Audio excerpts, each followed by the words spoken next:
Hey, everybody, this is Craig Garber. Welcome to Everyone Loves Guitar. I've got a fully energized Eric McFadden. This guy's on fire today. We're not going to stop him. So no stopping me now. No stopping him. That's right. He's operating. He's in the Big Apple, ready to rock and roll. A couple of real quick announcements. Number one, our mutual friend and president of the Everyone Loves Guitar organization is Doug Bossy. I want to thank Doug for hooking us up. And Doug Bossy, man. Awesome, dude. And make sure you get to everyonelovesguitar.com/subscribe and subscribe to the audio and video of the show. All right, let me tell you about Eric McFadden. He's a great guitar, incredibly diverse guitar player, and really good blues player, and just a good guy. Toured the world both as a solo artist as well as with funk legend George Clinton and rock legend Eric Burdon from the Animals, of course. He's a member of the new supergroup 10 alongside Thomas Pridgen, who's the drummer from Mars Volta, and Norwood Fisher, the bass player from Fishbone. He spent years touring extensively with his own trio, and he's also a member of the all-star band Stockholm Syndrome, which includes notable players such as Dave Schools from Widespread Panic, Jerry Joseph from the Jack Mormons, Wally Ingram, the drummer from Sheryl Crow, and Danny Lewis, extremely talented guy, keyboardist, most well-known from Government Mule. Quick question, Stockholm Syndrome, is that like when you're the victim of a crime and you fall in love or with the criminal? You kind of come to identify with your captor, and in such cases may not press charges against them because you feel, the connection, a human connection with them. And so it's sort of a syndrome that was derived from an incident in Stockholm, Oh, is that where I didn't know that. I was always... and that, hence the name Stockholm Syndrome. But yeah.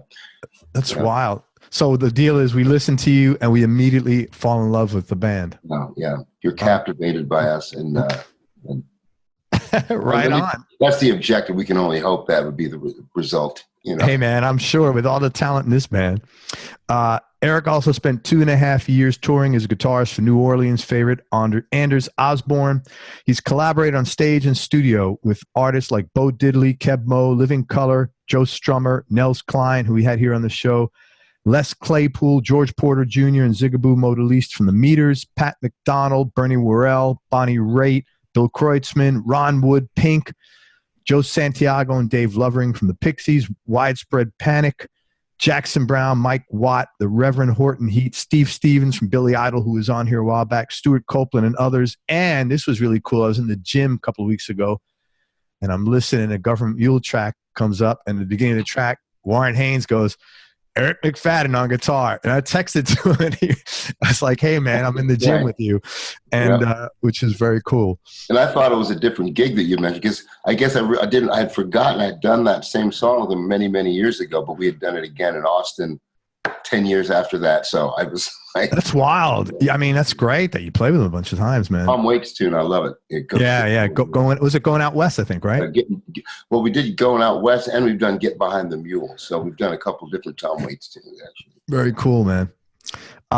Eric recently signed with Tab Benoit's label, Whiskey Bayou Records, and he's been touring in support of his new album, which is not his new album anymore, Pain by Numbers, featuring Doug Wimbish from Living Colour and Terrence Higgins from Annie DiFranco. And that was released in 2018.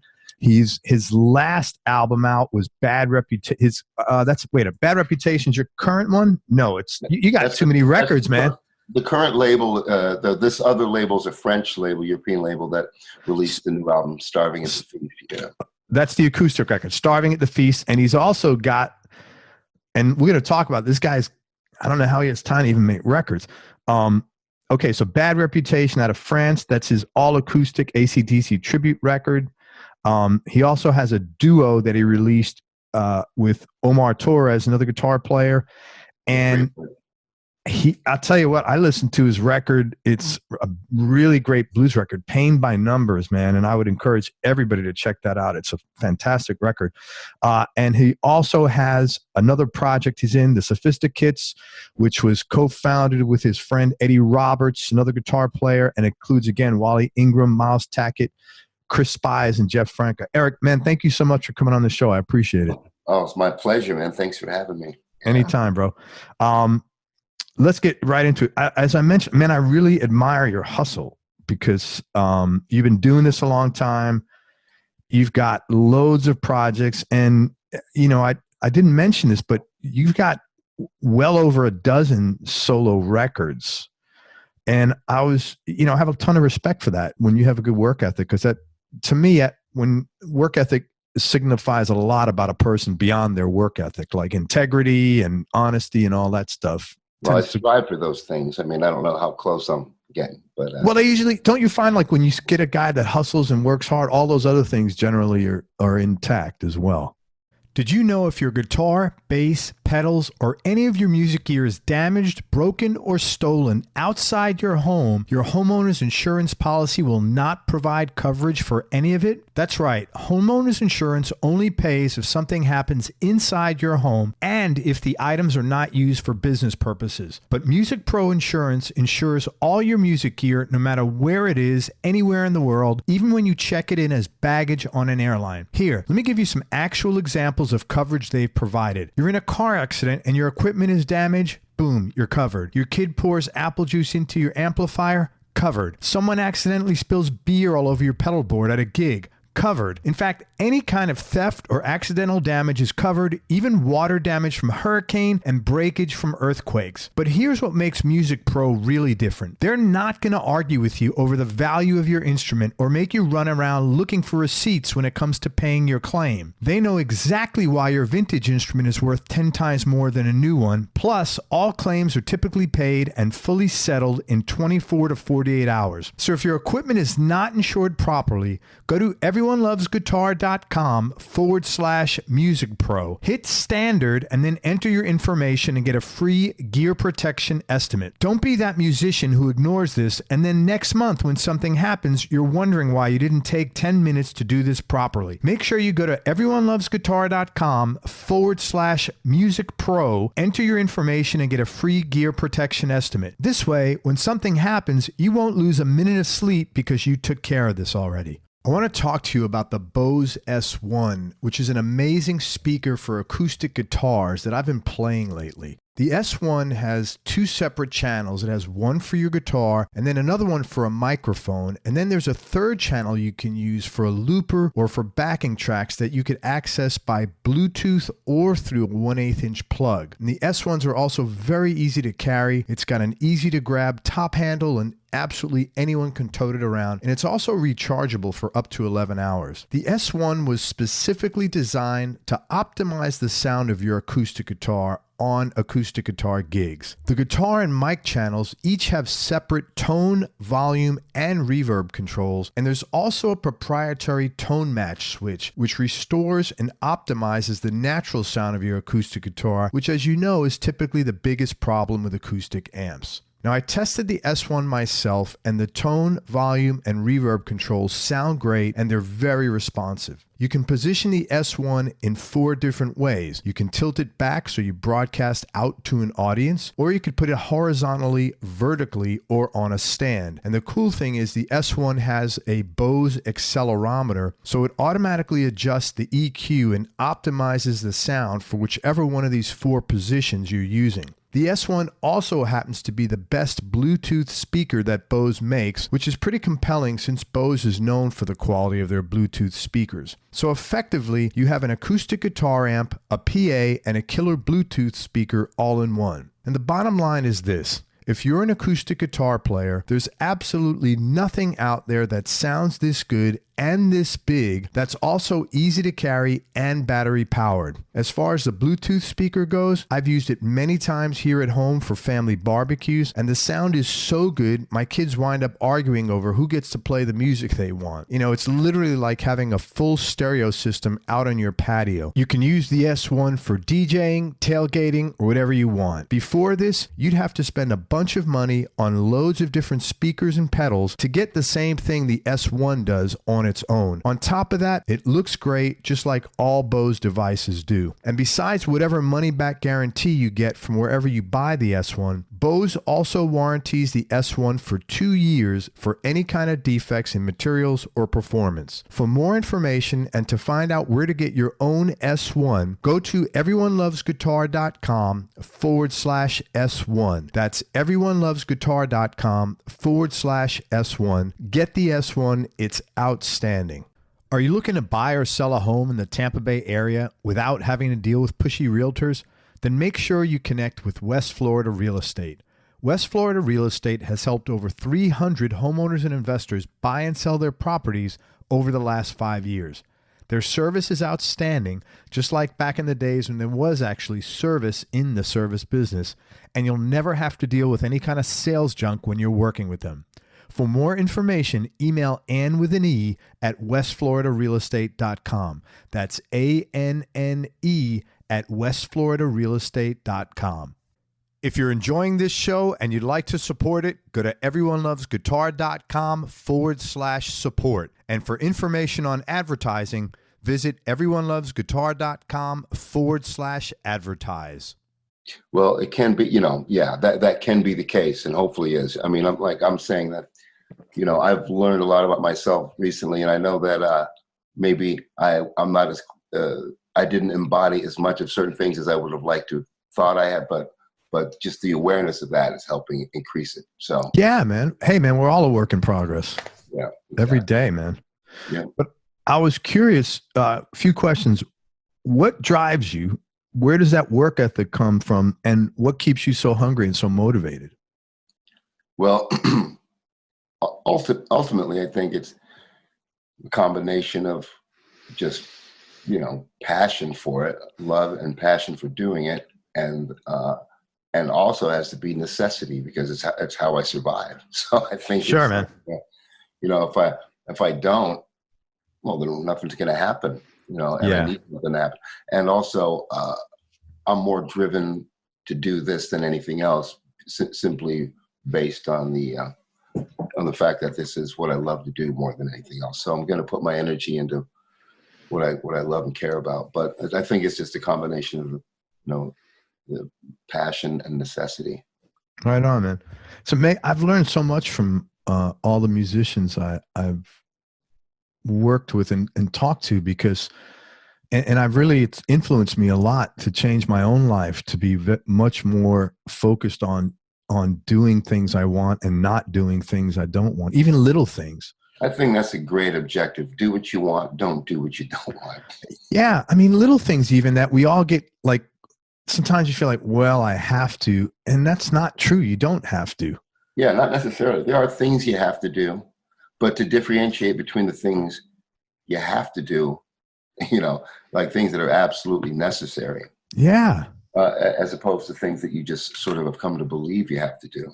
Totally, man. That's important. It's been so great for me. I've learned so much from all of you guys. So a blanket thank you to you and all the other musicians who've been kind enough to come on here, man. And from me as well, to all the rest.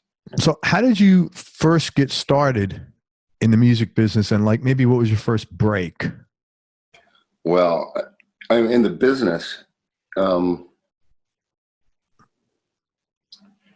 used to hang out at this place called the Guitar Shop in Albuquerque, New Mexico, when I was a kid, and I started hanging out there right when I got into guitar, because it's in my neighborhood. It's a little shop. A few guys worked there, and so I met Mikey Wright and Stan Hirsch and Steve Mays and all these guys that became very important in my life. And I would kind of hang out there, and I didn't know half the time what they were really talking about, because I was a kid. They're talking over my head most of the time, talking shit, making jokes, and talking music. But I would just absorb what I could from those guys, and they'd show me a few things on the guitar. They'd let me hang out in the shop and play them if I polished them, or they'd sometimes buy me lunch if I took out the trash. So it was a nice. So see that the light is doing that thing again. Yeah, it's weird. It's still better. Okay. It's all good, man. Yeah. And anyway, that wasn't the business, but what it did prepare me for what eventually ended up happening is years into that, like when I got to be 14, 15, 16 years old, somehow gigs once in a while would land on my lap. Like, they'd be, because guys would come in there, look, there's no internet, there's no Facebook. They go to the guitar club, hey, I need a guy for, this gig, couple of weeks, country gig, blues gig or whatever, rock gig, top 40 gig. And then one of the guys there was a couple of guys that hung out, and there was the local, hired guns. And I remember this one guy was desperate, like Dave couldn't do it, and Mike, he couldn't do it. I was like, hey kid, you play country? So I was like, yeah, sure, I play country. Now, of course, I hadn't, but I'd heard some country. Oh, that's so cool. So you hustled your way into that. There was no YouTube, so I couldn't look it up. So what I had to do is just ask friends if I could go to their house and if they, ask who had country albums and go to the house and listen to them. And that was sort of how I picked up on, what that whole thing was about. And then I go play the gig. Of course, the guy's looking at me like, because I'm dressed like a kid who's into like Led Zeppelin and Black Sabbath. My guitar looks like that too, and so he's kind of like, all right, well, as long as he plays the shit, I guess. But so some, stuff like that would happen. I would play in my, I guess that was my first, those are the first real professional gigs, getting $50 to play like one of those kind of gigs was a big deal for me. Yeah. It was a little terrifying, but my dad also had this idea that I should not say no to any opportunity like that. He said, you don't say no because you're afraid or you don't, that's not a reason. So that's great. Was he a musician or was he self-employed or, cause that's great advice. He is a musician. I mean, he plays not professionally. He's a professional goldsmith and a remarkable jeweler. So he worked for himself. Oh, that's all so he worked for himself. So he knew the hustle. Yeah, absolutely. Very cool, man. Yeah. And, so, that was kind of the beginning, but I mean, after that, high school parties and all that kind of stuff. And then, I just started finding gigs, wherever I could. I would do happy hour gigs, play solo. I would do, this is all in Albuquerque, New Mexico. And I moved to Syracuse, New York for a while. And I would also do the same thing out there when I was 17 and came back. So. That's how we met Doug in Albuquerque. I met Doug Bossy in Albuquerque, and we were all kind of playing in the scene, in that circuit, and such a great guy, man. That's so yeah, we've known each other for that's a long time, man. Absurd amount of time by now. Yeah. It's funny. You probably didn't even notice this, but the sirens were the police sirens. Yeah. I never. It's weird. In a weird way, I miss that. I miss it, and I'm glad I don't have it. But the only time I hear it now is when I'm talking with guys in New York, and once in a blue moon in London. But like in London, not in they got to be right in the heart. Yeah, it was so funny hearing that. I'm even as little time as I've been living in New York now. I almost tune them out. I almost don't notice them because they're so frequent. Right. That's why I said you probably didn't notice it, but it was really cool to hear that in a weird way. Cool. I don't know that I want to hear it at night though, but when I'm falling asleep, but it's different. Okay. So I'm going to talk about some artists that you've worked with and talk about, Eric, how you got the gig or any kind of interesting story about working with them. Let's start with George Clinton first. Sure. Well, that was King of Funk. George Clinton, man. I remember. Well, first I'll say when I was in New York, I used to come here and stay with my uncle and stuff like that when I was a kid. Sometimes for a few days or a week, when I was with my mom or living out here, or we would come and visit my relatives. So when I was 10 years old, we were in New York, and my little cousin, he at the time who was like 16, showed me, who was about 10 years old, the album cover for Parliament, Mothership Connection, and I was like, that's some crazy looking shit there. And then he put it on and I'm like, okay, wow, this is different. But anyway, fast forward, I was in San Francisco, I'm living there, and my friend Gina Hall, who she's a dear friend of mine, she kept saying that I needed to meet George, She's like, I got to introduce you to George sometimes and at some time. But there was a recording session that had been set up to come up with a theme song for the Gina Hall show. And at Hyde Street Studios in San Francisco. This is 1997, maybe 98, maybe it's 98. So she asked me to come in, and a couple of my band members, like Charles Gasper on bass and Kevin Carnes on drums, my friend.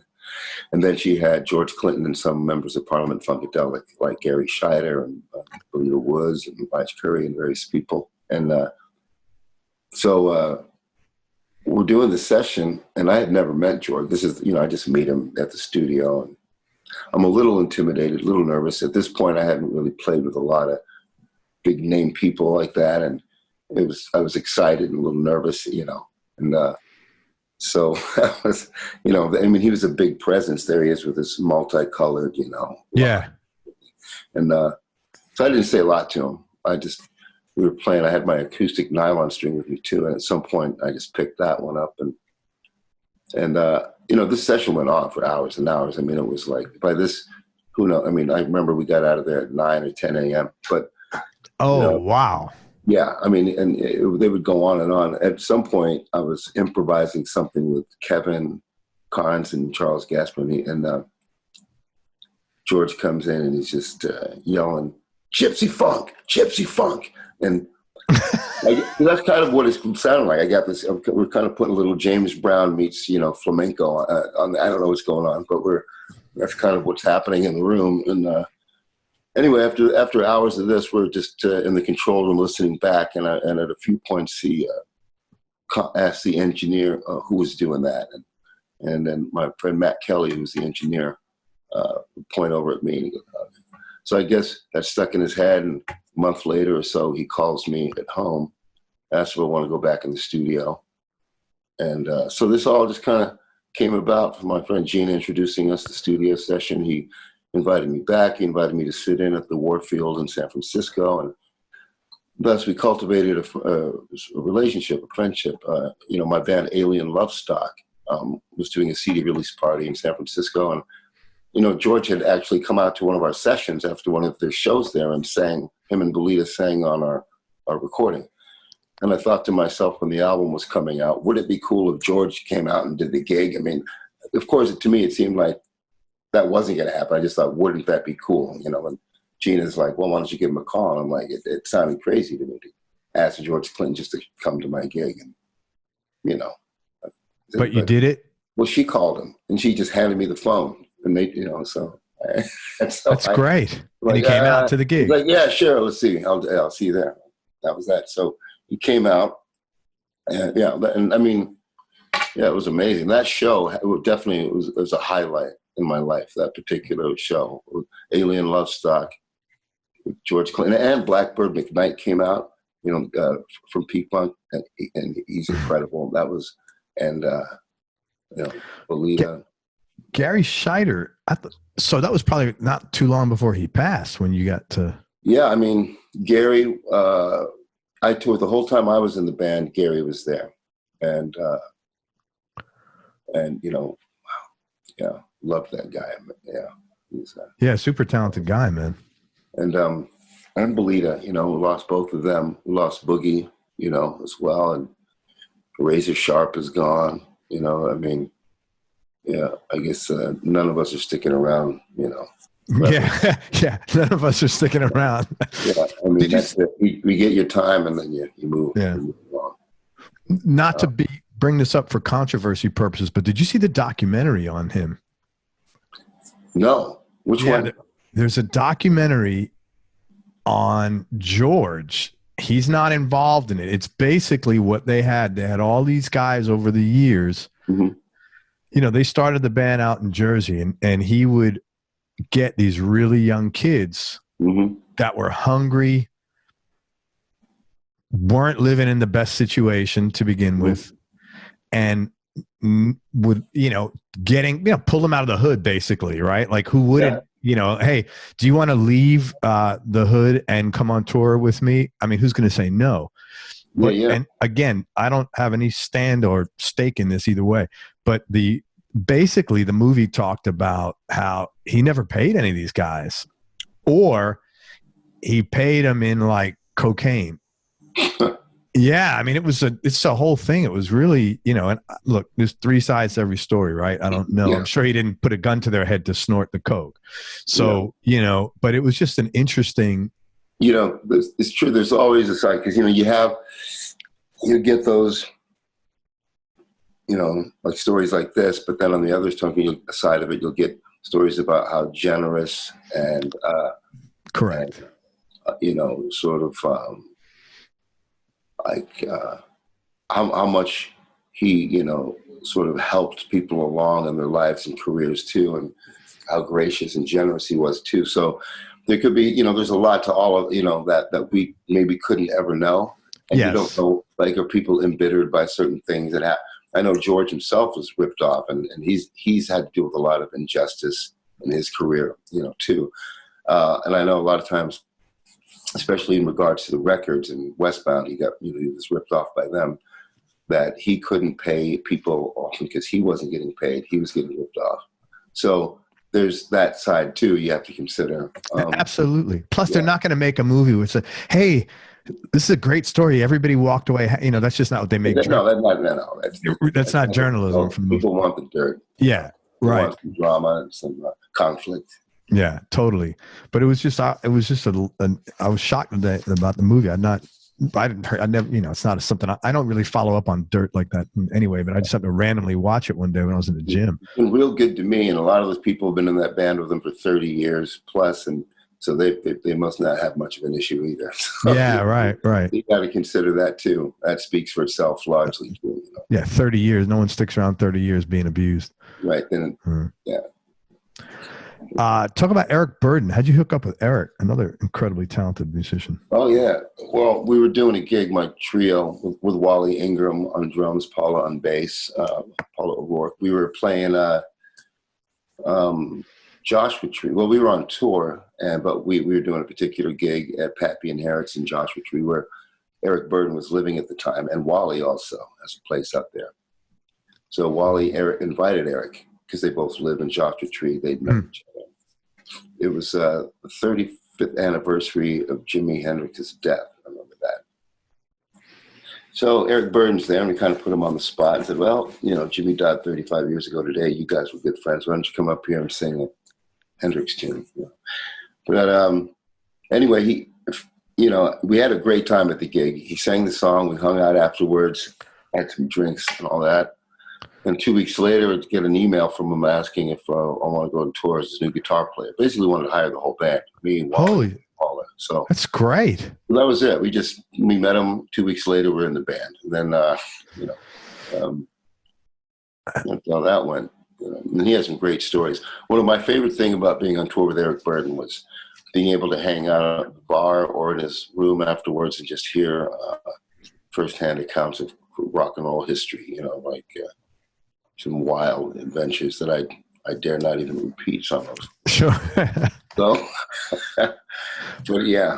But you're a great example, though, of, look how things happen, and they happen because you were out doing something. They didn't happen because you were in your house thinking about doing something. Things tend not to happen that way. Yeah, no one's knocking on your door. Right. That's the truth, though. Yeah, you can't. If you sit at home thinking about it, you're not even giving the universe an opportunity to give you an opportunity. And yes, you need to at least allow for the possibility of it somehow. And so, and there's a lot more I could have done for myself that I didn't. But just being out there alone has helped a lot. And I haven't actively pursued these gigs, like being a side man or picking up a gig. These are ones that have just sort of come along organically, or just, but, perhaps if I were, who knows, maybe I was offered one gig, a gig that I had been waiting for. I'm like, if I ever get a call from this guy, that's it, I could stop now. And I did get that call, and then I had to turn it down.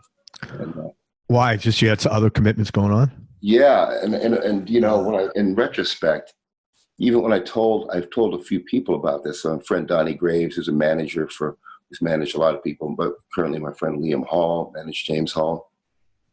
It's like, Eric, you should have called me. We would have figured it out. Kate Vargas, my girlfriend, same thing. She's like, I can't believe you turned down Tom Waits.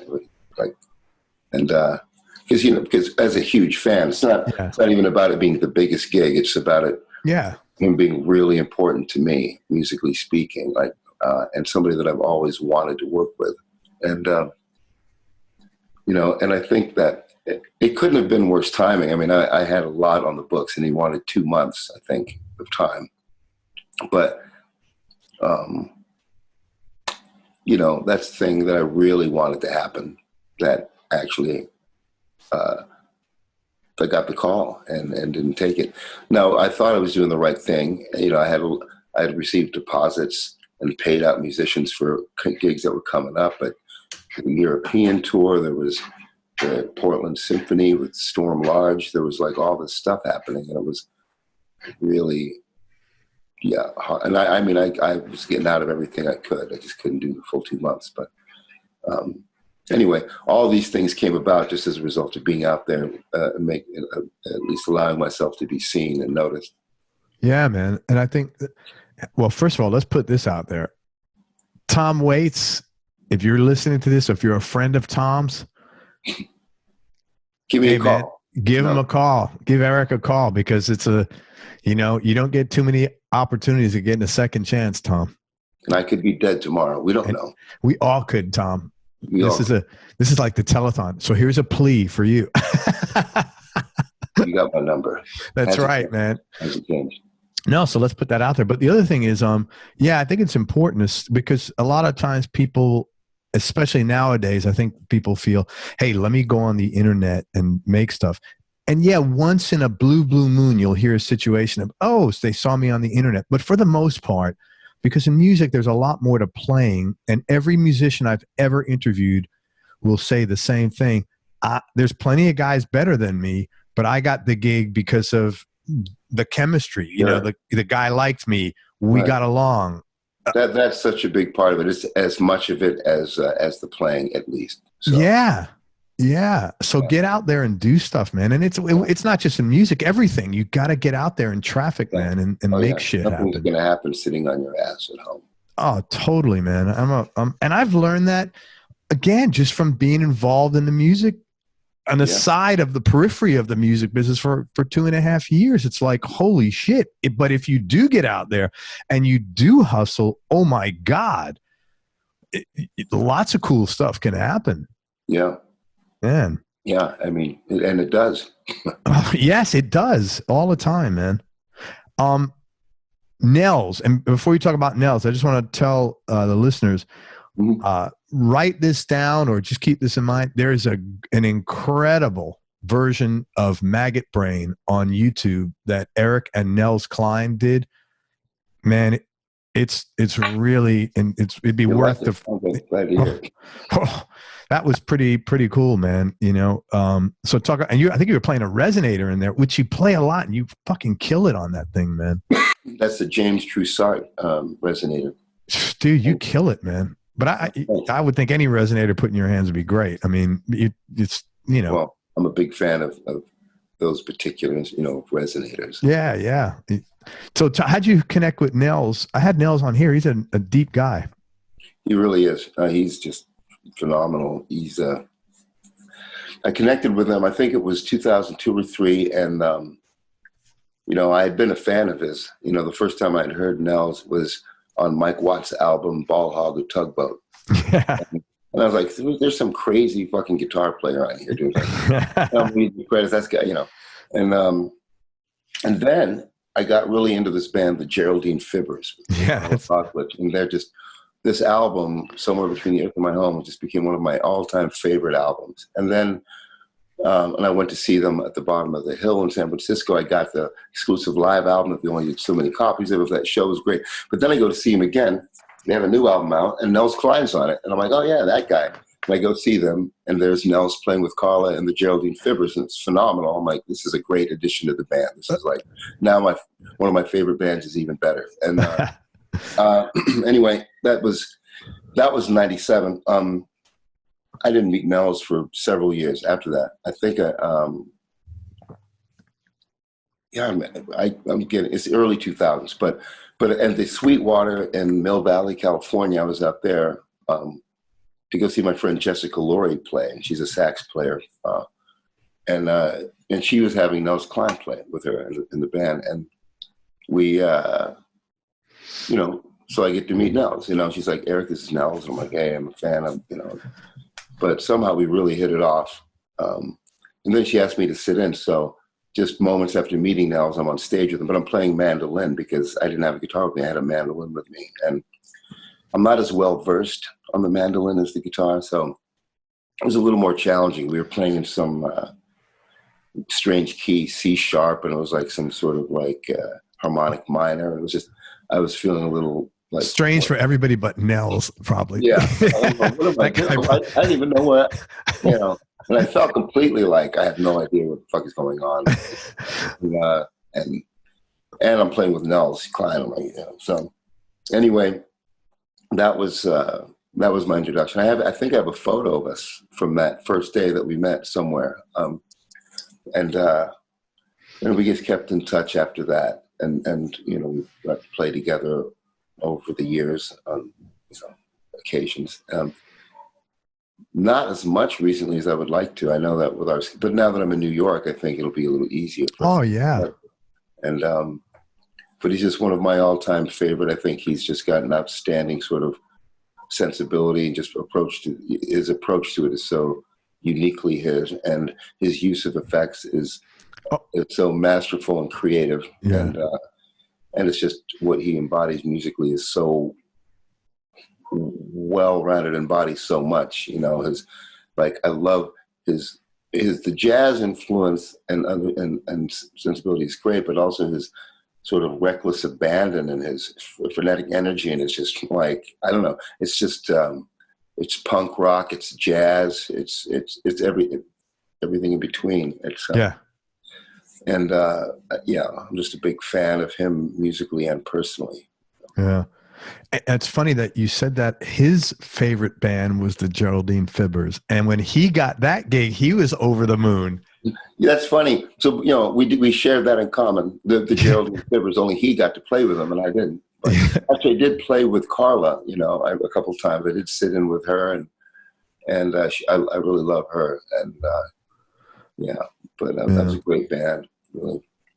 Very cool. Yeah, he's a very nice, very, very kind person. He's like an encyclopedia on music too. He knows everything about every record ever cut, man. I know. It's just mind-blowing. Ronnie Wood.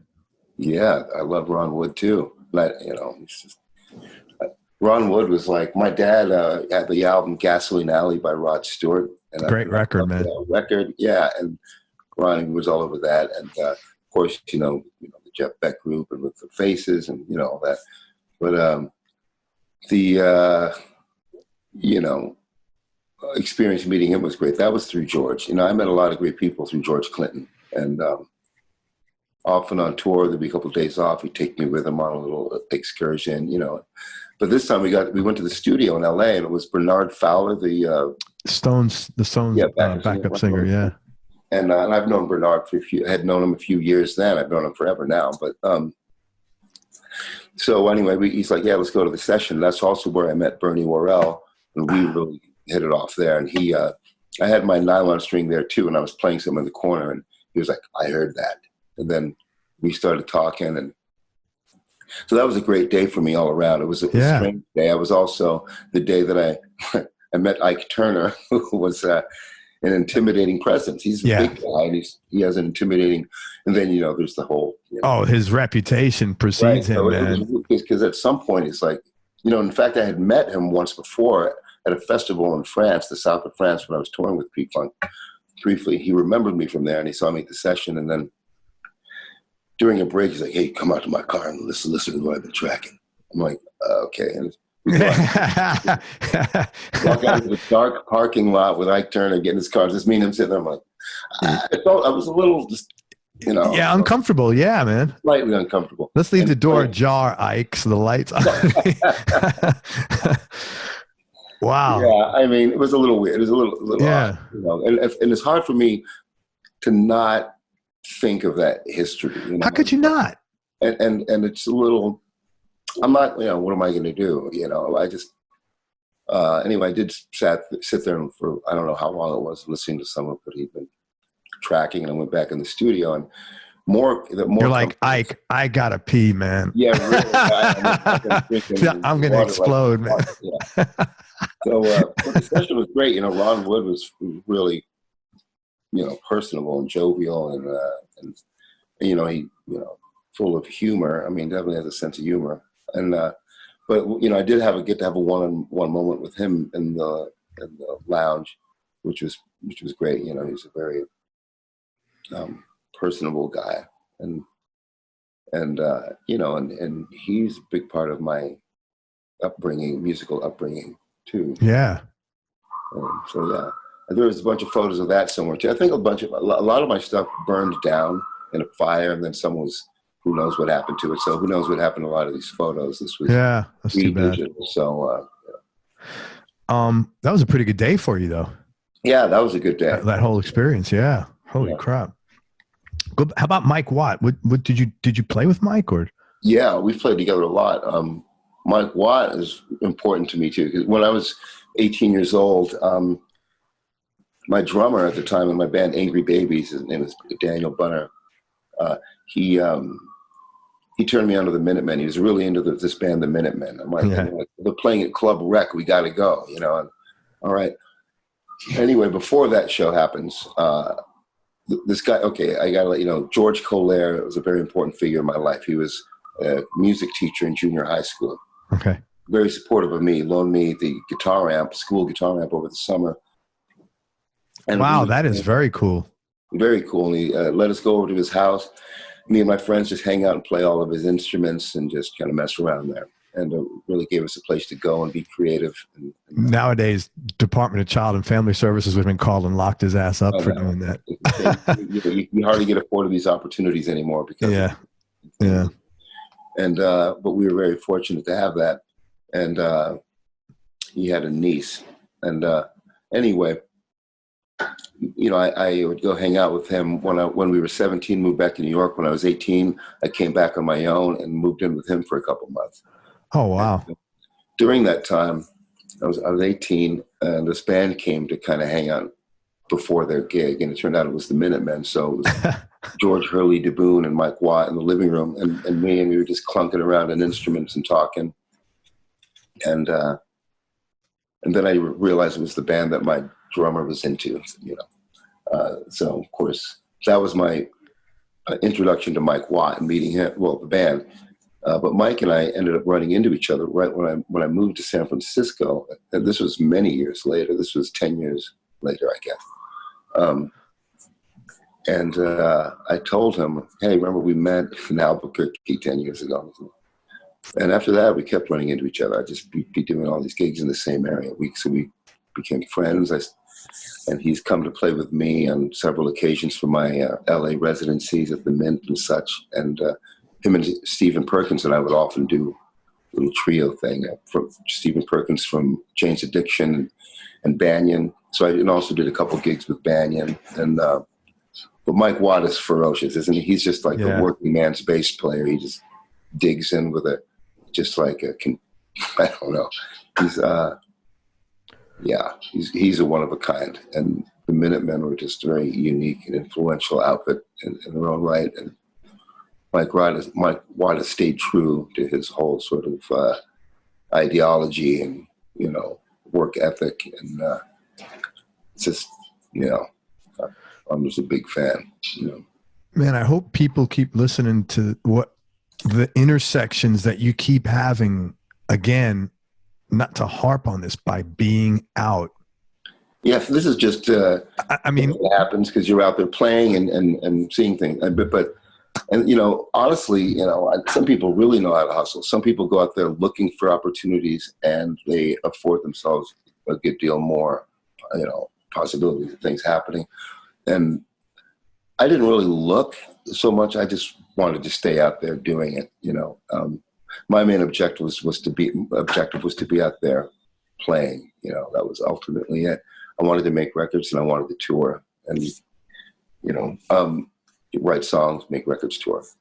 But just if you stay out there, anything, you open yourself up to, you know, infinite possibilities of things happening. And Mike Watt, you know, that relationship, you know, we didn't like exchange numbers or anything when we met back when I was 18 years old.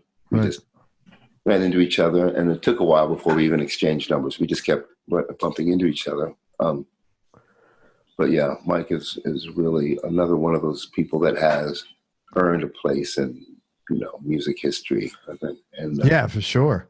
But I mean, I've just picked 1, 2, 3, 4, 5 names, and you've mentioned 35 names from that. And this is a quick conversation. So that's just law of numbers, 7 per name. That's 7 people you connected with minimum. Per, and we're just having this is a quick Cliff Notes conversation. You could probably come up with another 10 for each of. So I mean, it's just get out there and play and do what you're. Yeah. The beauty of this, which I don't take for granted, how lucky I am to be able to do this, and I get to play music. I get to make a living doing it and have incredible experiences that most people don't get to have. So yeah, I always bear that in mind, and. If this is all I ever have again, it was amazing. Yeah. But likely not to be, But, no, it's not like it's likely not to be. It's likely you have a lot more than this. But I mean, especially the way you work, man. There's so much to be gained and learned from all this, like just musically, what you're learning, but even just what you learn along the way, just about yourself, about life, the experience and the knowledge that and wisdom that you can potentially just gain from the encounters with these people and these sort of travels is, amazing. And, yeah, man. And especially, and the failures too. That's where you learn a lot of the lesson, or the things you screw up. Plenty of those. Yeah. I mean, we all have it. Are you kidding? I want to talk about one more person, and then anybody, if you want any cool things you want to talk about with people you played. Stewart Copeland, man, just an incredible musician. Stewart's great. Now, I don't have a lot of history with him or a lot of experiences with him, but we did. That's somebody also I met through George Clinton, of course. George alone was responsible for a lot of great meetings. But it was a gig in Anaheim at House of Blues and I think Living Color and Friends. So that's kind of where I really got to know those guys and really connect with them first. Stewart Copeland, it was amazing. He was, just to be on stage playing when Stewart Copeland was playing drums is great because he's one of my favorite drummers. I thought, what he did in the Police was just, just remarkable. And his timing, man, is like a Swiss watch. That guy, man. Oh yeah, it's incredible, and just his feel, just how he hits the drum, And he's also a friend, he knows my dear friend, Pat MacDonald. And Pat MacDonald's not just one of my closest friends in life, but also one of the greatest songwriters I've ever heard or met. And, he founded Steelbridge Songfest, which has been life-changing and transformative for me. And so anyway, he had written with Stewart Copeland. And so we talked about Pat. That was our kind of our mutual connection. When we met, it was Pat. And there's other links to that, like Stewart Copeland has a side project, Oysterhead with Les Claypool. And Les and I have known each other a long time. And Oysterhead plays a song that Pat wrote with Stewart. And, then Les has played with me on several occasions and recorded on me and Wally's album. So there's, you can always, there's a lot of branches to the tree. Yeah, there's always, It's it's amazing how many connections can be made just from one person, and how many are made from one of those people. And, my musical life here, like in San Francisco when I first got there, really opened up just as a result of knowing one or two people, and then it expanded into like a whole community of people. It's crazy how that happens, isn't it? Yeah, it is. But Are you good with when I was younger, I always used to feel probably because of lack of my own belief or feeling of self-worth, I'd always feel if something like that happened, a huge debt. Now I don't. I feel I just accept it with gratitude, and then I don't feel the debt. I just feel like that person ever needs something, I'm there, but I don't feel. What you're saying, it really kind of strikes something in me. I think I've always had this. There's been some part of me that's largely felt maybe unworthy, undeserving for me. Undeserving, and even fearful of success and undeserving of these good things, which is, and it's something that I've worked working really hard to overcome still, actually, because and I think I'm making more progress recently than I had for a long time on that. But it's like, it's a funny thing. It also prohibits me from experiencing as much as I could. And even given all the good fortune and opportunity I've had, I think I could have been way beyond this had I not been in my own way. I do know. So I'm learning how to get out of my way and allow good things to happen, and receive them graciously, and accept these things, and feel worthy of it. And I mean, we have our areas we need to work on. Oh, hell yeah! But I mean, I'm grateful for this, and I don't ultimately feel undeserving of any of it. I know that there's reasons why we may feel that way, and none of us are saints necessarily for that. Yeah, it's there's this thing. Give ourselves a break. Let me see if I could find it. Somebody sent me something about this, and it was really good. And I had it here, but basically it was like something like we all feel when you're in that situation, and as I've been as well, and as I'm working on, when you feel sort of undeserving, this sense of like, as if we did something, like we're waiting for someone to like absolve us of something that we never really did. Right. And it's like, and there's also that idea of when's the shoe going to drop? Like things are going well, something's got to go wrong soon. Yeah, dude, you're like my brother from another mother here, man. Or maybe you'll teach you that if something does go wrong, Yeah. So right. Sabotage is also a factor to be aware of. Yeah, totally, man. Yeah, I relate to you on all of that, man. And I'm working real hard on all those things now. And I have felt like in the last year, oddly enough, that I've made more progress on all these things. And everything for me is tied in. Everything for me happened through this show, meeting someone that turned me on to something that I read and studied. I mean, it's just been crazy. Yeah. I mean, that's why. You talk to so many interesting people all the time. I mean, I've reviewed it, and checked out a lot of people you've talked to, friends of mine and other people I've just discovered as a result.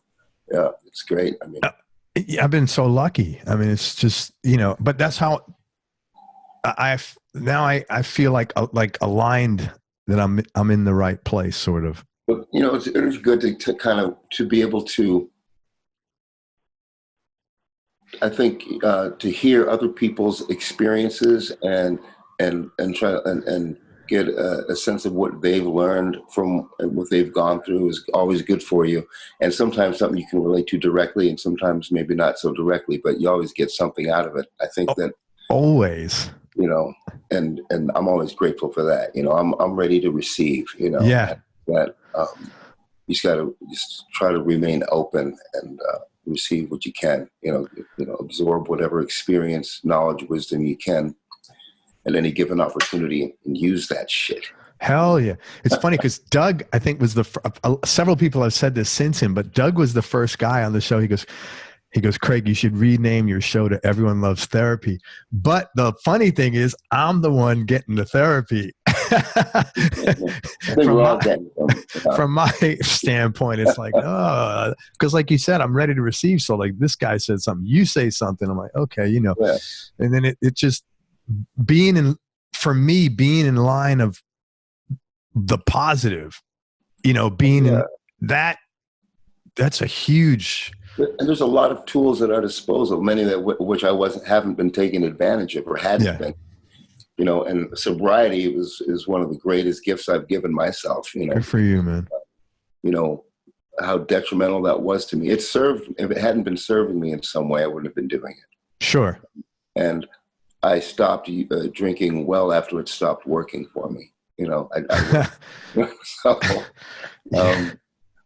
So I also got to feel the real detrimental effects of it, and not just, and there were things that initially it seemed to really be a solution. It was like a real answer to my problems, and then it became, the new problem. Yeah. Yeah. But a few of my friends, many of my friends have died from it, and one very recently, rest in peace, my friend Reed Mullins. Sorry, man. Corrosion of Conformity, a great drummer. And, a while back, my friend Ron Donovan, a brilliant rock and roll poster artist. And, and it's just, it's hard to see they're my age, they're my peers, my close friends. And I would have been right there with them. So I guess I'm just grateful that I get to still be here and try to get it figured out, or at least get closer to getting it figured out. Hell yeah. Are you comfortable can I ask you a question about getting sober? If you're comfortable. And if you're not, you don't have to answer. No, it's fine. Yeah. Did you just quit drinking, or did you go to like AA, or what helped you? I think if you're a real addict, if you're a true addict, a true alcoholic, it's really hard to just quit. Like I don't think people are successful in just saying, I think I'll just quit. Otherwise it wouldn't be what it is. It wouldn't be an addict. So it's required. It's been a long road to recovery, and it's taken a lot of support and help and dedication and commitment to the idea of it. I mean, you first have to admit to yourself and be willing to do whatever it takes, to stay sober. And through support, I think that groups like AA have been incredibly supportive and have saved many people's lives. And hell yeah. But without something like that, I don't think many people would make it, And so yeah, I think I'm trying to use every tool at my disposal, really. Great. Whether it be meditation, anything. Yeah, man. Good for you. And I implore people to, asking for help is important. Knowing how to do that is important. And very tough. Some people would sooner die than do that, and that's unfortunate. But you don't have to die. You can just get help. And there's a lot of people that are really happy to help, that want to. Yes. And, so, I think you got to get over the idea of, denial is a pretty powerful drug too. And I'm watching friends of mine kill themselves who are in denial too. And that's hard to see, but you can only do so much. You can't actually save people, but you can't do anything really when it comes. Yeah. I mean, you could, if you want to talk, themselves first, and then you can be there to help on the path, Yeah. So yeah, and this has given me an opportunity to learn about myself, to know myself. And there's a lot, there's the way that we see ourselves, and then there's the way other people see us. And trying to increase one's self-awareness is a way of actually seeing yourself as you are, as opposed to this delusional sort of idea of who you are, or this manufactured or false idea of who you are. And it's great because then I can actually be more of who I want to be by recognizing who I actually am. Yeah. Right on, man. You sound great. So, well, thanks. Yeah, man, you sound real good. I think I'm not a guy who's gotten sober, thank God. Probably because you don't need to. No, I don't. Thank God. The thank God was that I don't need to. But I've had friends and family members. I've been to Nar-Anon, Al-Anon, sure. Yeah. and I say this on the show a lot. I think the things that a lot of the stuff they talk about in the program, they should be in school, man. Because it's some of it's just basic coping skills that most people, whether you're an addict or not, you got a fucked up family for the most part. I agree. And a lot of what you learn as a result of being an alcoholic or an addict in recovery is stuff that everybody should really be examining and working on. Yeah. And it would serve everyone. So in a sense, it's like recovering alcoholics and addicts are more fortunate than most people in that we discover this program that kind of helps you get to the point of really knowing yourself or acknowledging your character defects or whatever you might call it, being able to learn and grow in that way. And I think that it's unfortunate that this is not made more available to other people somehow. It's opportunity. The world would be a much better place for it. People would be happier. Man, I was in a Nar-Anon meeting or an Al-Anon meeting one time, and they started the meeting reading from this little blue book. Mm-hmm. And I was, I guess, in the right place at the right time to hear this message. And the passage started. He said, what's so important about being right? And I was like, wow. And that changed my entire relationship with my wife, who, thank God, I have a great relationship with. But that was so powerful. I was like, man, like, why do I give a shit about that? And I went home and told her, and I apologized. I said, because I was the kind of guy, I didn't want to be right for my ego, but I wanted to. And I said, well, who gives a shit? What is more important? Getting like whatever we're talking about ironed out is far more important than being right. Why do I give a shit? Yeah, people can be get very attached to the idea of being right. That was it. I was attached to being accurate. Right. Yeah. And I'm like, I'm winning the battle and losing the war here. I mean, there is no war. I want to just get the real objective. Like, what purpose are we trying to serve here? You got to bear that in mind. Like, yes. And not get sidetracked by things like being right. Being right. Yeah. Yeah. Right. And so I was so grateful I heard that. And it was right about that. I'll tell you that. I was like so random that I happened to I was so forever grateful that one first sentence that I don't even know that I heard the rest of it. I was just like, yeah, man. But you got a lot out of just that one line. That one line changed my whole relationship with my wife. Yeah. I mean, and at the time we'd probably been together, I don't know, maybe 19, 20 years. So then that means maybe the next 19, 20 years would be a hell of a lot less stressful, Yeah. So, yeah. So, man, so congratulations to you, man. Oh, thank you. Appreciate it.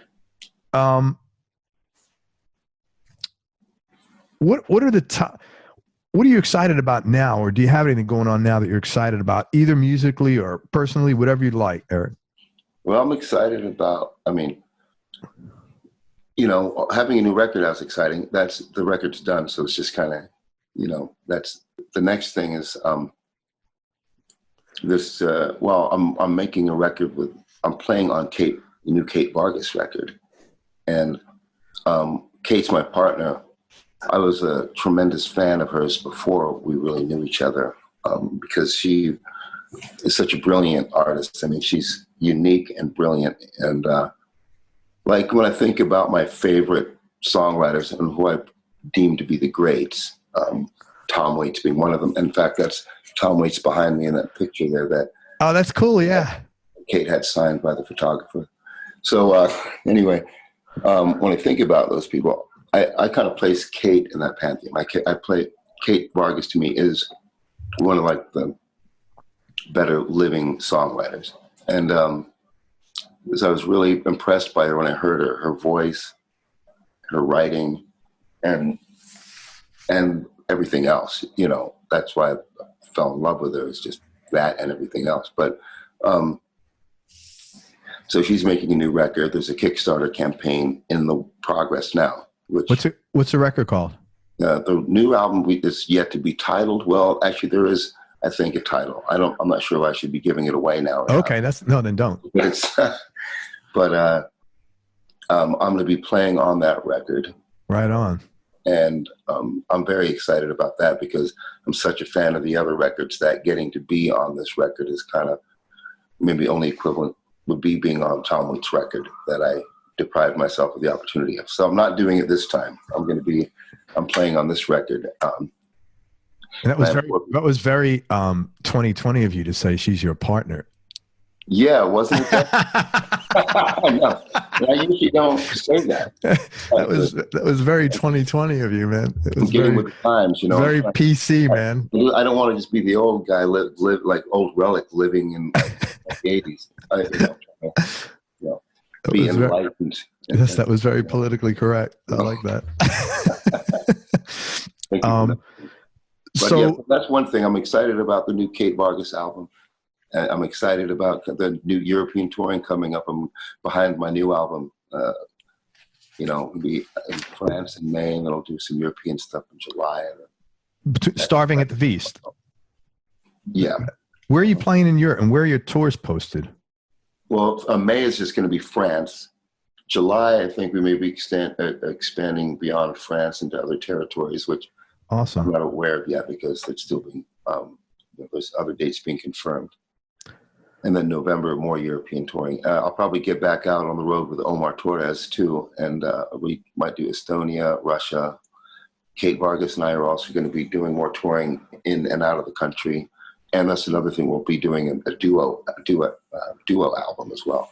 That's awesome, man. And the Sophistakits are doing more recording and getting a full record out. So there's going to be a good amount of activity this year. That's all your gigs. Are they on your website or are they on Facebook? Where are they? They should be. If I think it needs to be updated somewhat, but they're typically posted on my website. Great. And Facebook and all that. Yeah. All right.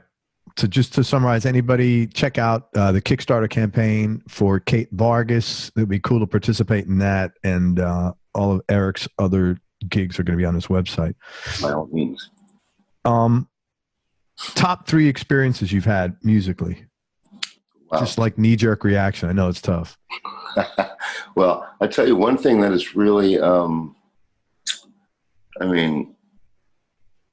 Steelbridge Song Fest and the festivals that take place in Sturgeon Bay, Wisconsin at the Holiday Music Motel have been profoundly life-changing. And these are festivals founded by my friend Pat MacDonald. Yeah.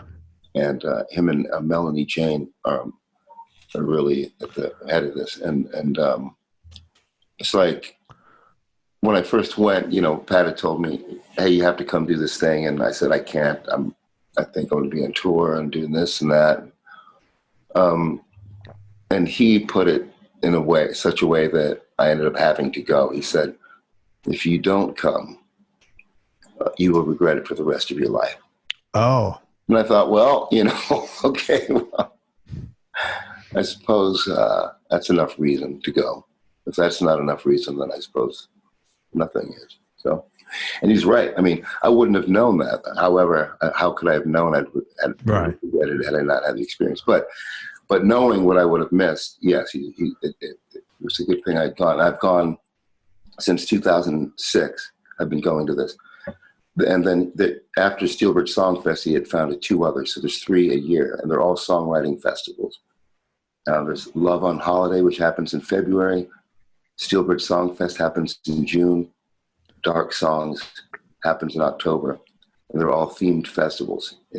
We write songs inspired by the bridge, the steel bridge that's there, one of the last remaining in the country. Or, whether it be literal, metaphorical, whatever. Yeah. All bridge themed song. And then Love on Holiday, love or love gone wrong or gone away. Dark songs, just any dark subject, whether it be,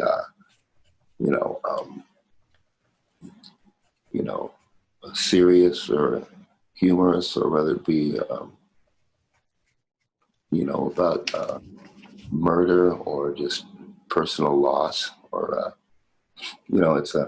so anyway, these have been really incredible. It's impossible to describe really the impact that they've had on people who have participated, but as far as like just the vibe, everything about it. I think the sense of community, the camaraderie, the spirit of collaboration, there's no ego involved, the actual unbelievable quality of the songs produced there, and written and produced there, and recorded there.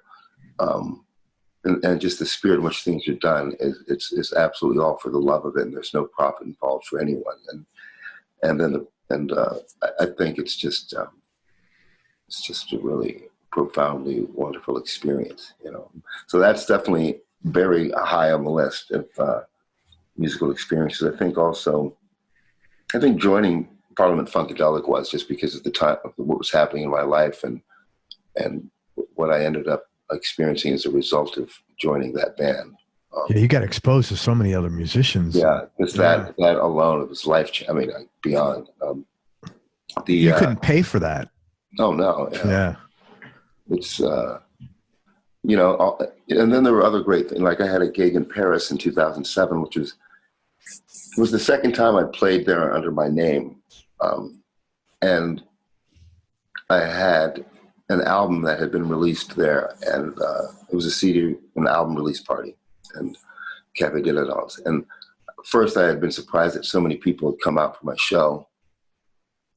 And then I received this standing ovation in this encore. And my parents were there, so it was very emotional.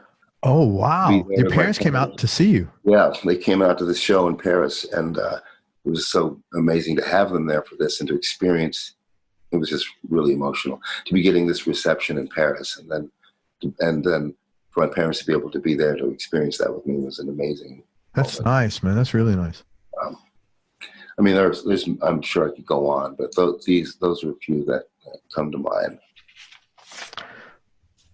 Yeah, I've been very fortunate, I think, just in having being able to do this. Yeah. It's insane. Like, who gets to do this? Yeah. Hey, let's switch to gear for a few minutes. What's your talk about some gear? Yeah, man. What's your go-to guitar now? Has that changed over the years? And what other few would round out your top 2 or 3? It has changed over the years, but right now it depends on the gig. Like if I'm doing a straight up electric gig, I'm going to play my James Troussard Steelmaster, and I have a Gibson SG that I've been playing that my buddy Travis Kasperbauer gave me.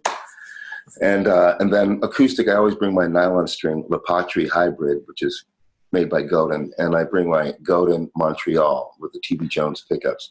So, my electrics, the James Troussard Steelmaster, right. The Godin Montreal with the T.B. Jones pickups.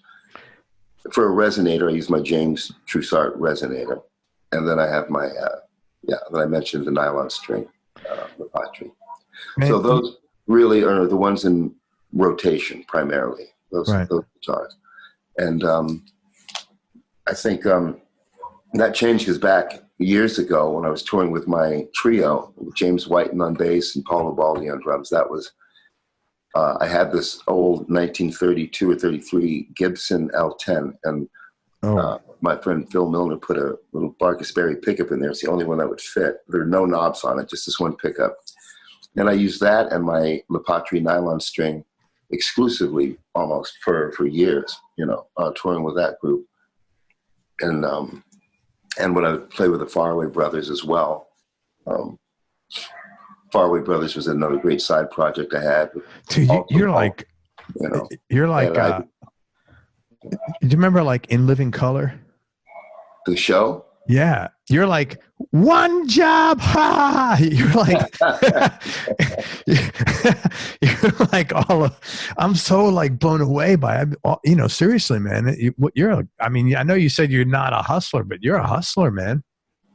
Well, you're getting out and making as much shit happen. That's not easy. I have a pretty good work ethic. I'm, yeah. Okay. Or have to. And especially if I'm working at what I love to do. Yeah. That's great. Yeah. The gear thing is like, I've always used the Lepatries, the Godins, and otherwise I do own a few Gibsons. I've got a beautiful 77 Les Paul. I've got an SG. I've got an old ES 150, and who knows what else I'm not even remembering that I have. But mainly these axes. This is what I've been. I've got this great cigar box guitar I've been using by Bruce Lee Rose. That's really great. He's from Sturgeon Bay also. I got it just so I could play with Samantha Fish at the Cigar Box Guitar Festival in New Orleans. Oh, that's wild. So is his company BL Rose? Is that Bruce Lee Rose? Some guy Rose guitar. Some guy. Let's go Rose. Let's see. No, it's not him. Some other guy. Oh yeah. Oh, do you know?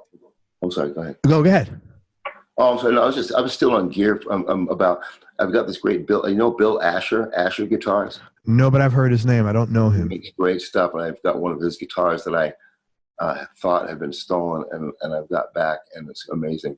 And Mike, you're right. Also, gave me a great telly, and one of my mentors. But anyway, that's just a couple other guitars that I've had in the mix again that I've been enjoying as well. Yeah. You know Mario at Godin? Yeah. He's a buddy of mine. Yeah. Oh yeah. Cool, he's a real cool guy. Absolutely. Really nice guy. I'm glad you play one of their guitars, man. He's a good guy. Yeah, man, he's great. He's and Fred, all those guys. Anybody that influences your playing that people might be surprised to hear?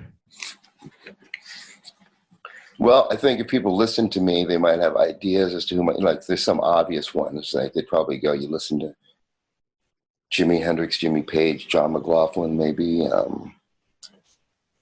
Yeah, but as far as being surprised, maybe like George Harrison is certainly one of my bigger influences because he was just such a lyrical and just he just played with such great appropriation and well, so do you, man. You play with, you don't compositional melodic sense, you know. You have that. You're not like I've heard you play fast, but you don't shred for shredding's sakes. You know, you're very tasty with your note selection, man. It's great to listen to. Yeah. I'm not into that.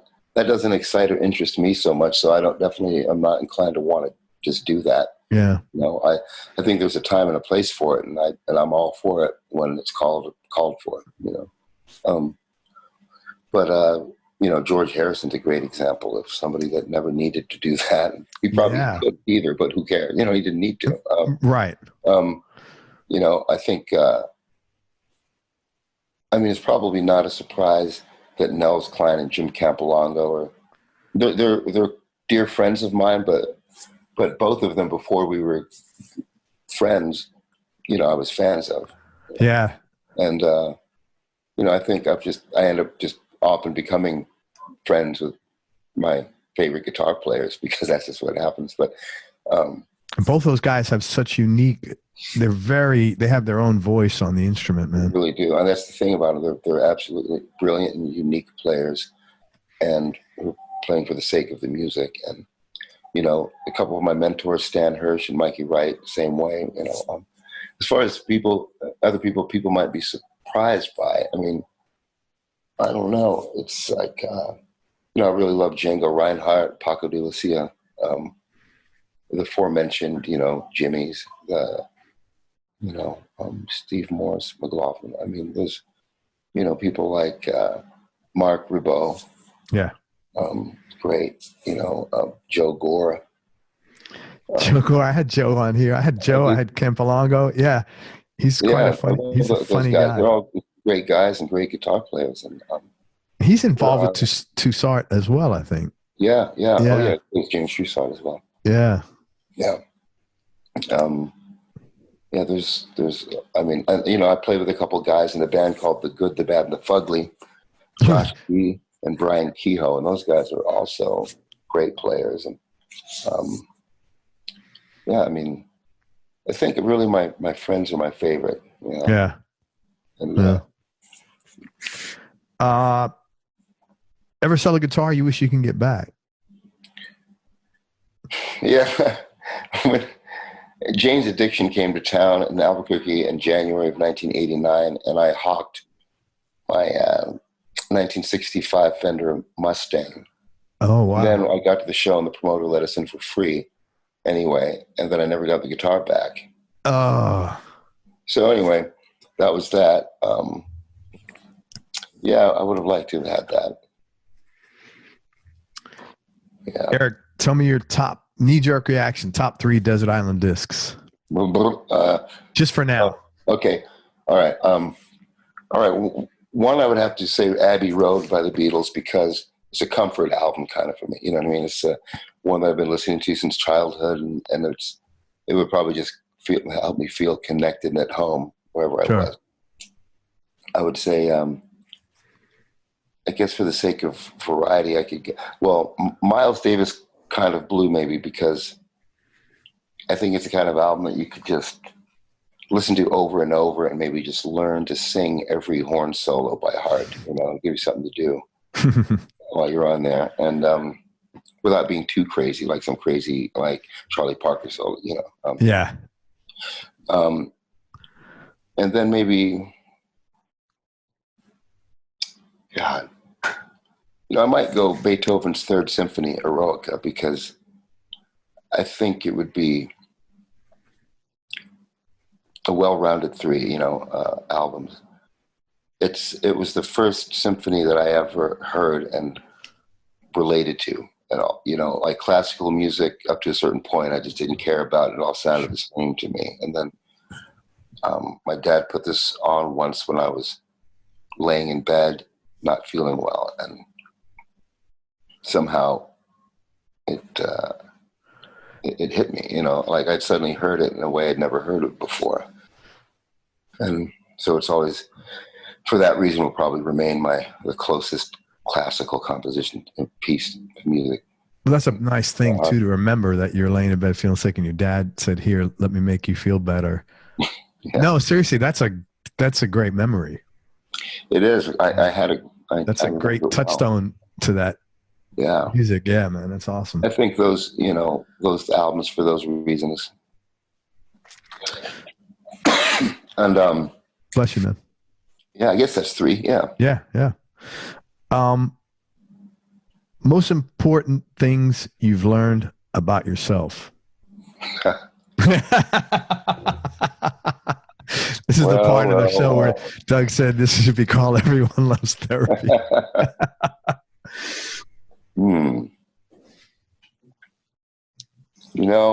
think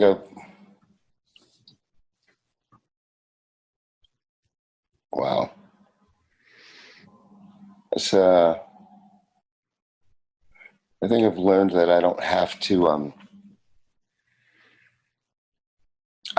to accept things I don't need to accept, and I don't have to be who I don't want to be.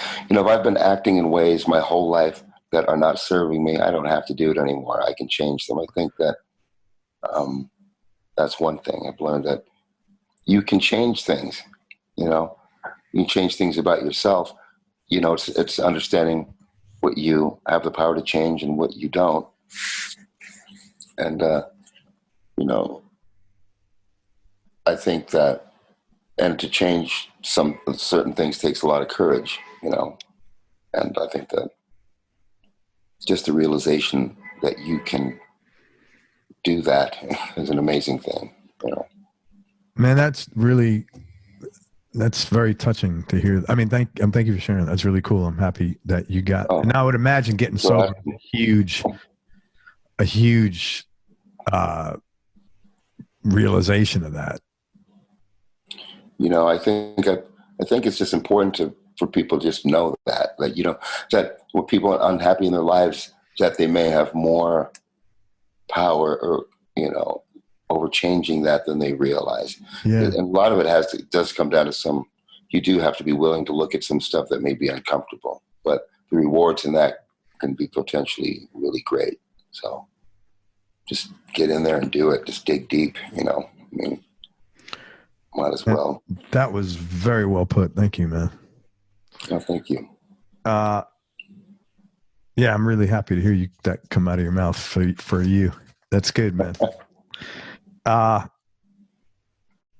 Who's had the biggest influence on you musically and also personally? Musically and personally, my mother and father have been a tremendous influence because, for a lot of reasons. For one, they had a great record collection, which I had access to. They provided that. Were incredibly supportive of me playing the guitar and pursuing music, and knowledgeable about music, so we could talk about music too and listen to music. And my dad would show me things on the guitar. My mom grew up in the East Village, and when she was in her teens, and she was in part of the scene, she lived and was neighbors with Allen Ginsberg and Sun Ra. She went to dinner with Miles Davis. She sang in coffee shops with Richie Havens. Holy shit. Met Bob Dylan. My mother was way in the scene, and it was so cool just to hear about that from her, hear those stories. How Allen Ginsberg, our landlord was trying to evict us. I was an infant, so and he had put all of her furniture on the street and locked the door, and Allen Ginsberg rallied people in the neighborhood to protest that, busted the lock off the door and carried her stuff back in. back in the house. Wow, that's like so real life. One of my heroes because it was my mom. And so my mom, Son and Ra would be rehearsing, and we could hear it through the walls. So that's like anyway. So that's to me just my parents and their connection with music and their love for it and their support of me doing it. They were the biggest influence I could have had, really. And musically, of course, the people, their whole record collection from the Beatles and the Stones and Dylan and Zeppelin and Cream and Joni Mitchell and all of that stuff. Beethoven, Miles Davis, Mississippi John Hurt. My mom loved Bonnie Raitt. I remember that. She, Roberta Flack was in there. I don't know. I'm just trying to go through all the albums. That's funny. Roberta Flack. It sounds like the 70 like WABC playlist. I know. King Crimson. All that stuff. So I just went through their stuff. Then I moved on, of course, to stuff more of my generation and well before. Then I started going farther back. But so it's hard to say. But all of that stuff obviously was influenced me. And there's been movies and books that have influenced me too. Soundtracks. There's the Jim Jarmusch films, the David Lynch films, and the Charles Bukowski, who I see you've got behind you, and then the Geek Love by Catherine Dunn, that book. So it's a pretty famous, like a New York book, I think, too, isn't it? Is it? It might be. I always used to see it like if I'd read New York Magazine or those, New York centered magazines, it would always come up. Oh yeah, in their list. Yeah. Oh wow. Maybe that's interesting. I wouldn't have realized maybe because I hadn't been living here until last month. Just the magazine called New York, not like the New Yorker, but like just New York. Yeah. Not New Yorker, not to be confused. Yeah.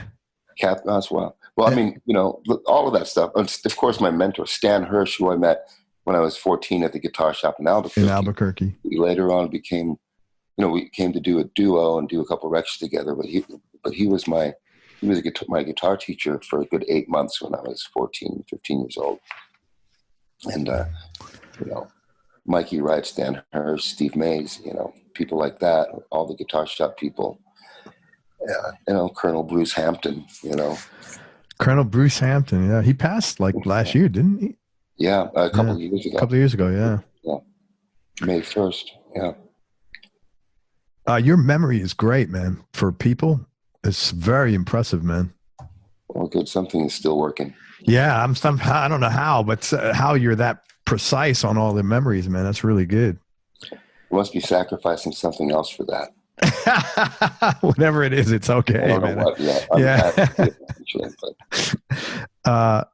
Do you have any hobbies outside of music? Well, I've always really been into film. There was a time where I would friends of mine would go out and make documentaries or short comedy skits, or I've done a lot of editing. And I used to do a lot more of it.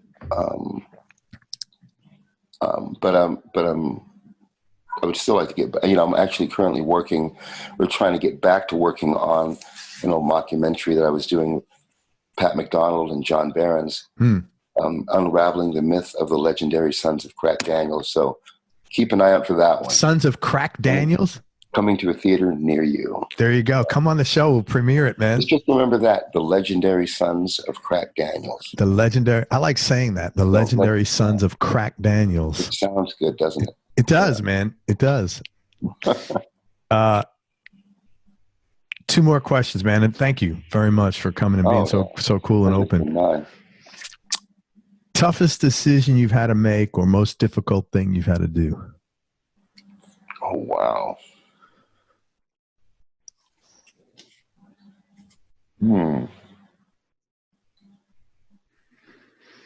God. In a lifetime of tough decisions. That is hard.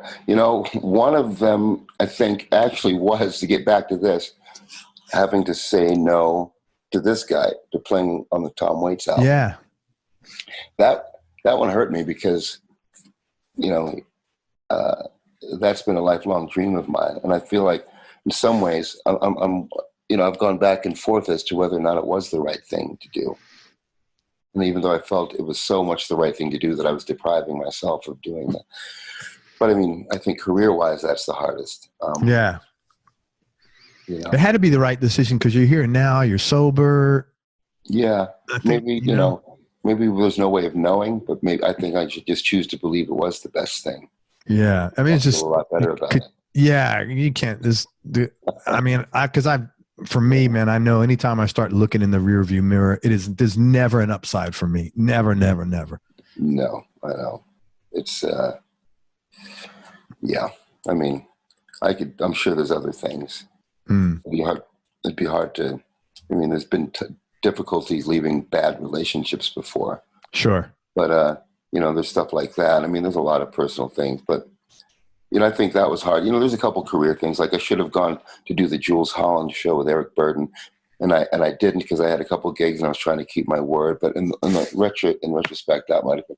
I think I've made some decisions that were questionable as far as my career goes. You know what? It's interesting you say that about. One of the things I'm really happy about me is if I tell you something, if I say yes, it's yes. If I say no, it's no, unequivocally.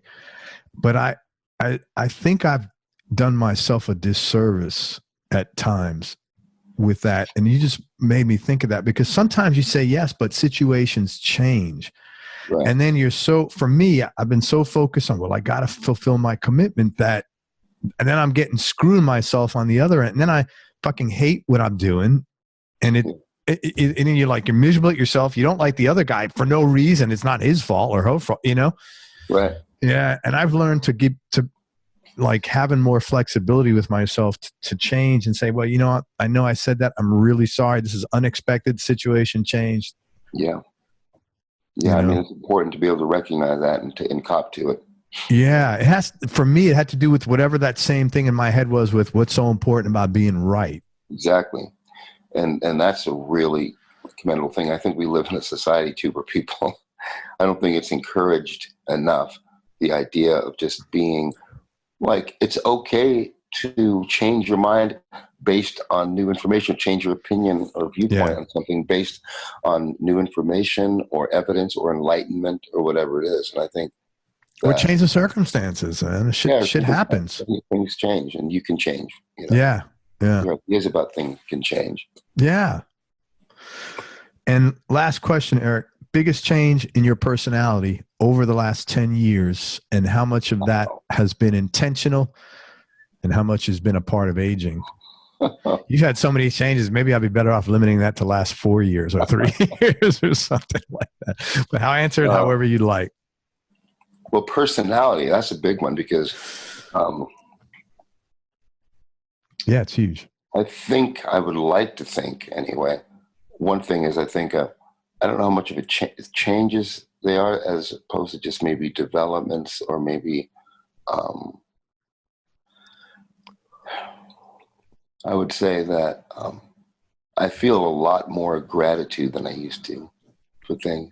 And I feel a lot, and I'm trying to work on not needing to please people all the time. I think sometimes it can be a real detriment to you when that's more important than what's good for you. Yeah, it is. But that's a work in progress. A lot of things are, and I think that there's a lot of things I'm working on changing right now as far as what has truly changed. I can't say for certain, but a strong desire to make the necessary changes or the changes I want that I feel will benefit me and the people around me. So that's the work in progress. Right on, man. And, I'll tell you this. Yeah.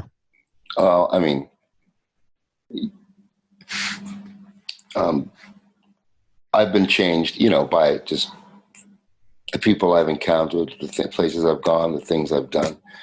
and a lot of the opportunities for real great change I may have missed in the past, I want to get to now, you know, and you know, I mean, I don't know. I could go on, but Eric McFadden 2.0 is fucking here, man. I mean, shit, all the people I've just gotten to play is ridiculous, you know? Yeah. You know, this guy, I didn't mention Arthur Metters, but this bass player, I want you to look at, well, keep that name. Arthur Metters. Metters. You know, I played with Doug Wimbish, right? And Doug is one of my favorite bass players. He's one of the greatest. And Arthur loves Doug. And I want Doug to meet Arthur, but that's one you got to look out for. And anyway, you know, just want to get that in there. All right. Hey, let me first of all, thank you very much, man. I really appreciate you taking the time. I know how busy you are, so thank you. I'm so glad you're happy in New York there, bro. You know, it's a real pleasure. And thanks for having me. I'm glad we got to do it. I'm stoked. I'm grateful to Mr. Doug Bossie for hooking us up. Absolutely. Yeah. I look forward to seeing you soon. Yeah, man. Let me tell people, I want people to get turned on to your music. First of all, check out Eric McFadden wherever you listen to music. Let me just go over a few things. First of all, if you're a guitar player and you like the blues, I would just check out Pain by Numbers. It's a beautiful record. He's got some great songs on there. My favorite song on the record is I Never Listened Too Good. The Jesus Gonna See You Naked, which is quite a funny song, and Cactus Juice. But he's got a bunch of great Long Gone. There's a ton of really great blues songs on there. Also, go to Kickstarter. He's got an album that he's doing with Kate Vargas now, and support that record. On his new record, his acoustic album is called Starving at the Feast, which is a great title if you think about it. Starving at the Feast. Facebook, Eric McFadden Music. Twitter and Facebook, just Twitter and Instagram, just Eric McFadden. Okay, Sophistakits, he is going to be on the road there, and check them out on Color Red Records. Also, Eric's available for Eric's available for lessons. But do this. Go to his website at ericmcfadden.com, McFadden, and it's Eric with a C, ERIC. And go to the contact tab. If you're interested in taking some lessons from him, just give him a little bit of background, like how long you've been playing. He's not looking to take, you know, he works best with intermediate students and up. And, you know, how long you've been playing, you know, what are you looking to get out of your lessons, and, you know, what prompted you to think that he would work. You know, just give him the same as if like you'd talk to the guy, and then he can get back to you with some sort of cognizance about, you know, what you're doing. He can answer you appropriately. Don't just say, hey, I want lessons. It's like, then you got to, you know, it's kind of like common sense. But anyway, do that. And anything I missed? You know what I forgot? I missed something. We're talking about the gear. Yeah. I forgot to mention my amps and pedals, and I know that we're kind of on. Dude, let's do it. Yeah, man. Go ahead. But I wanted to mention, because I'm using Supro amps, and I love them. So I just wanted to give a shout out to Supro, and you know, I've got a few of their amps: the Titan, the Galaxy, you know, the Black Magic, and it's incredible stuff. So I wanted to tag that on. Also, been using the Pigtronics effects, as well as MXR, Jim Dunlop, you know, everything, pedals and all that. So I just wanted to let that be known. Right on. Very nice of you, man. Yeah. Anything else? Who knows? Probably. Who knows? Think of it now. Eric will be back here at some point. I'm pretty confident about that, whether it's on a record or in a couple of years when he gets a Grammy or something, or his next level of plays in outer space, first person to play on Mars. I don't know, but he'll be doing something. One of those things are bound to happen. I'm confident, man. Our paths have just started to cross. Anyway, man, thank you very much for everything. I really appreciate it, and I wish you well, and hopefully I'll see you in the city, man. Absolutely, man. Thank you, Craig. Hang on one second. Let me wrap this up. Everybody, thank you so much for listening. If you enjoyed this, please share it on your social media channels with your friends. We appreciate your support.